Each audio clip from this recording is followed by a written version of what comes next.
So I'm just going to open this up then to everybody on the floor here. Just chime in as you feel. Tell me, what is the main takeaway that you get, the moral of this story that when you read it, when you act it, what do you walk out here with? The automatic first, right?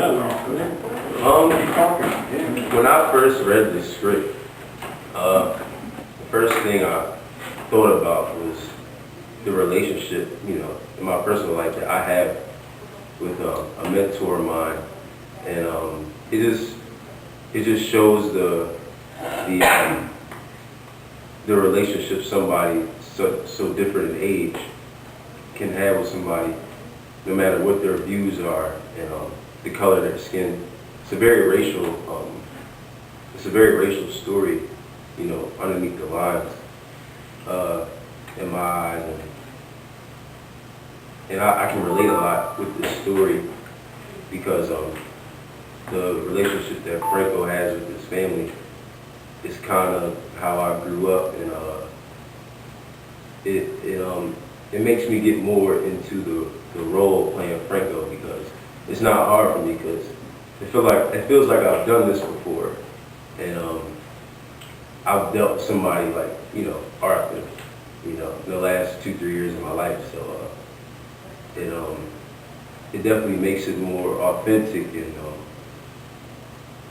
so you can bring that character to life, and that's what makes it so fun when I step on the stage, and yeah, that's what I have to say so far. Thank you. Anybody else? I think if we're not careful, we can all be like Arthur, and that is, life has beaten you down. And you talked yourself into a position in your life. And right in the middle of the play, Arthur starts to open up, and he talks to Franco about the county calling color, and we're going to do this, and we're going to do that. And then all of a sudden something happens to Arthur, and grow up, kid. Life is not that good. So he goes up and he goes down. So he reverts to that downtrodden, beaten up guy. And then he comes up, and then he goes back down. Then at the end, they're kind of on an even playing field. They've both been beat to hell, and they're going to start over. That's how I see it. Okay, so what I specifically wanted to put to you, Paul, is being a playwright yourself, how does that experience affect and translate to your view of directing somebody else's work? Wow. Well, first of all, it's a respect thing, because Tracy Letts, let's face it, let's be honest, he's a Pulitzer Prize winning playwright, so I really wanted to respect his vision and, but give it, my own interpretation. So that was one of the things that I was really focused on when I read the play. I wanted to be true to the words, and have that conveyed throughout, through the characters, have the characters convey his message. It's a very poignant story, especially now with today's issues. I think this is a very timely message of of connecting with others in some way.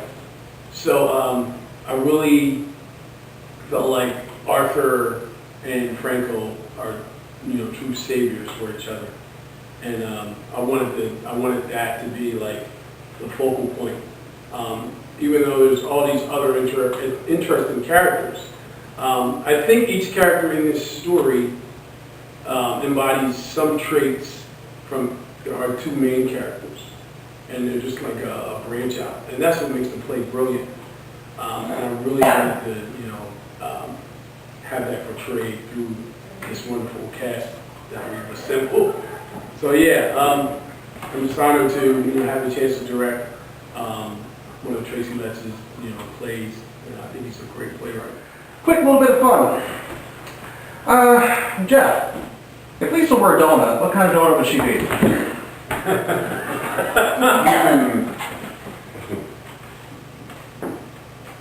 Oh, sugar cup. Okay. And Lisa, Gary?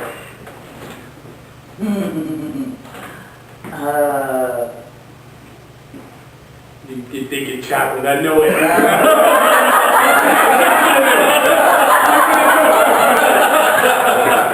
Chocolate covered.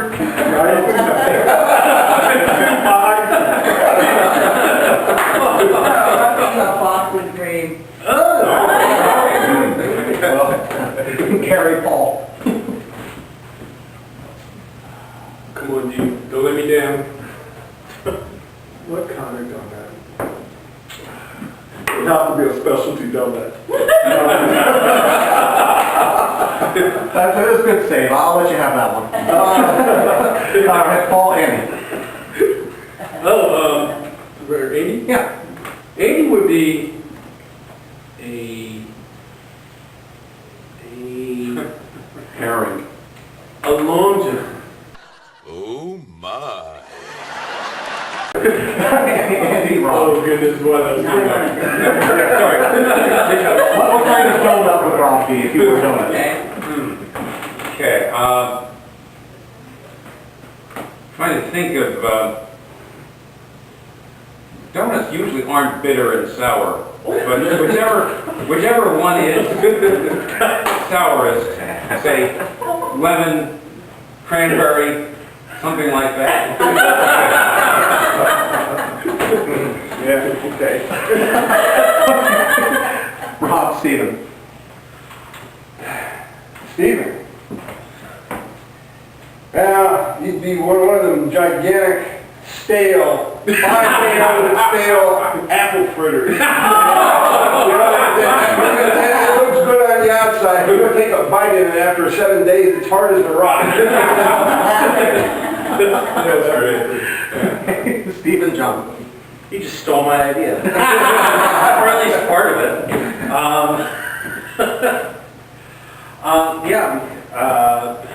Now I feel really bad saying a once decent donut that has gone stale because underneath that hard crusty interior it's still a rock hard surface. But no, I need to come up with something a little more original now, I feel. I'm not used to thinking of people in terms of pastries. Well, I'm a fat kid, it comes natural to me. Anyway, a bear claw. Yeah, there you go. Sweet, slightly sticky, I like it. Kind of cut up. John Gale. Kale, okay. Oh, boy. Did you say cronut? She would be a cronut.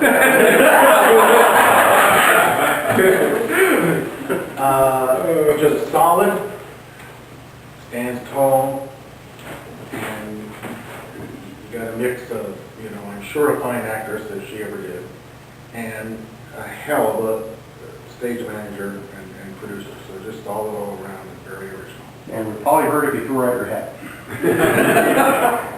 All right, Gail, down.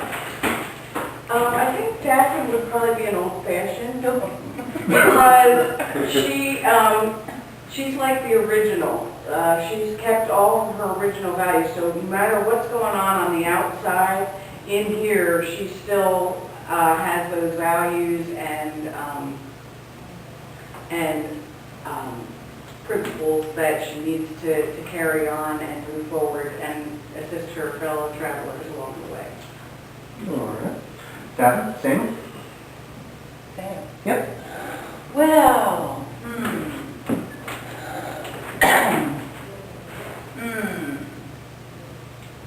Samuel would be,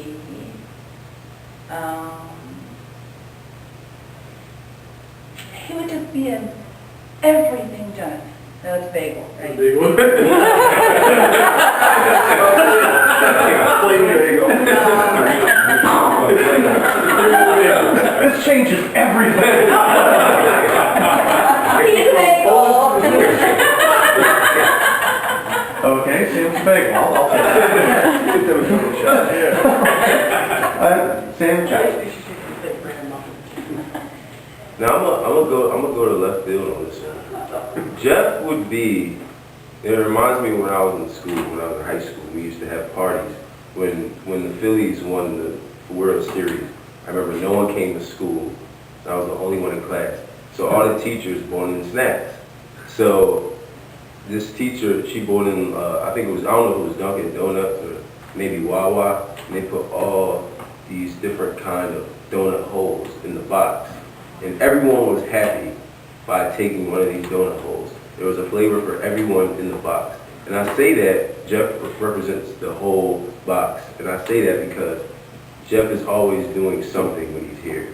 He's either helping somebody with their, with the character telling somebody something, helping move something in the back, him and Paul talking, Gail, he's cleaning something. He's never still, I'll say that. He's satisfying everything around him. So he will be a box of different types of donut holes. Wow, Yeah. very nice. Okay. Okay, then we'll just bring this down to a close here real quick, but just two final questions here real quick. And again, anybody can jump in here. Tell me about your experience to this point at working at Oyster Mill Playhouse. I would like to chime in. I've worked being that I've worked on a lot of my own plays in various theaters throughout the region. When Keith asked me, hey, would you like to direct, a show next season? I didn't even know what the show was. He said, come to our meeting, we're going to read through some plays, go through some plays, you see which one works. But I already knew I wanted to work here because they have a really great community and they're very supportive. This is essentially my debut directing at a local theater. So I was really nervous when, I came on board, but now I feel like I found a home and it's nice. Everyone's really supportive and, they're asking me how the show's going. If I need anything, all I have to do is message Keith and Gail and, it just happens. So it's nice. It's nice to have that support group and especially when you're coming into something new. So yeah, it's been a great experience for me. So I hope to direct here again someday. Anybody else? For me, my experience has been very, I can't think of the word, but I've learned a lot in the last month. This is my first play, second play total, but this is my first play doing movement. So I've never done anything like this, and there are times where the cast might not know it, but I get nervous and uncomfortable just because I may not know what to do, but I like it. I'm the type of dude that learns really quick and I'll make adjustments really fast. So when Gail and Paul are on me about something, I take that real personal and I'll go home. I'll go home and I'll do it in the mirror. So that's just, that didn't happen in my first play that I was in. So it's definitely a learning experience for me, trying to get better. Having these people who have all the experience help me out. And I'm not afraid to ask questions too, and everybody will help me. So it's kind of like being in school before being in school. So, yeah. All right, thank you. Okay. I really consider Oyster Mill my home theater. This was where I did my first show, and I had such a phenomenal experience with that I kept coming back, and this is my 16th show that I've done, and a number of them were here at Oyster Mill, and it really is the community here. It's a real family sense that you have, but also very high level of professionalism in every show that I've worked on. Yeah, clearly you've only worked with me very limited. Well, that's Okay, thank you. And now the last thing I'm going to ask everybody is to please tell the good folks of Central Pennsylvania why they should come see Superior Donuts here at the Oyster Mill Playhouse. Whoever wants to chime in, go right for it. Because Superior Donuts is the superior show. How long have you been working on that?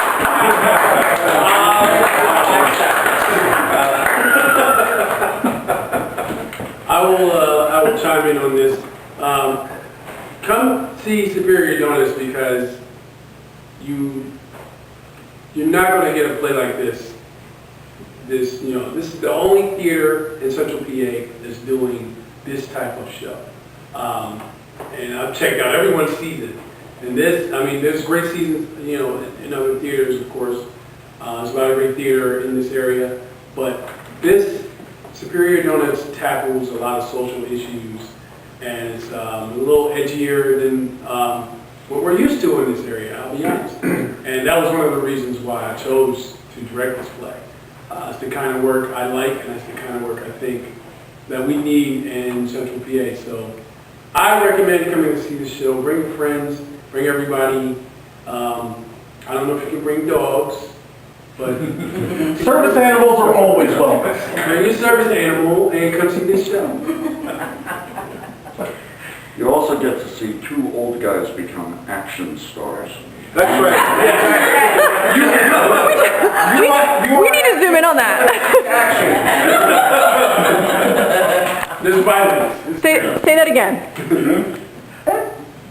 About the action stars. Do it again. Oh, yes, no. Take two. Yes. Come here because you'll get the chance to see two old guys become action stars. That's what I was going to say. They have everything. You're going to see people fighting. Then one part of the play you're going to laugh. Then there's a part you may cry. So this is a play that incorporates everything, and that's why I say come and see it. It's got drama in it, action, whatever you need is here. And you might laugh and cry at the same time. Yes, we will give you a lacquered donut for your pleasure. All right, thank you very much, everyone. What? On a slightly more serious note for my last comment. To be honest, when I first read the script, I wasn't a huge fan of it. But the more I've come to see the show performed, and the more I've read into it, and the more I've just seen it acted out on the stage, the more I've fallen in love with it.